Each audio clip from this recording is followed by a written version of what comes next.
This is a quick and dirty teardown of a Kwikset PIN code lock. This is the back half of the lock. The pin panel is still on my door.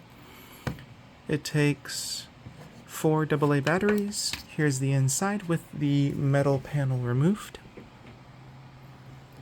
This would be a quick tour. These often get damaged when this cable gets pinched by part of the mechanism, so taping it in place, like I did here, will help. This comes off like this, and you can tape the cable down here to let it route down and around the door part of the mechanism. Inside, it's pretty simple. On the mechanical side, you have a motor going through this gear ratio. You've got 2 limit switches. One direction is stopped by the pins on the actual gear. The other direction is not, and is instead stopped by the actual reduction gear itself. The control board's pretty simple. You got the switches connected and the keypad connected to here. You've got the batteries connected to this. Motor's connected over there. So the battery power again comes in here. Should be around 6 volts, could go down a bit. Could even go a bit above as when batteries are fresh. Goes through a cap, transistor, diode, small cap.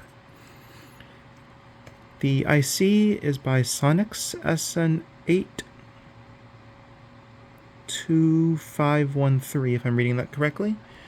It's a pretty basic 8-bit microcontroller, very little storage, a little bit of storable memory, really basic instruction set with just add, subtract, some bitwise operations, basic branching, logic, memory.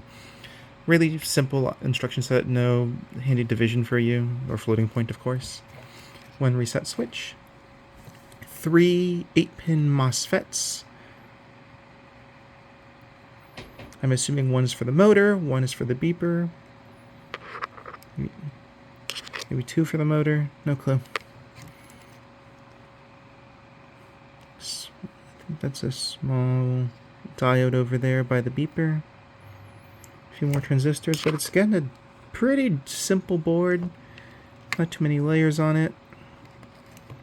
Components only on the top side.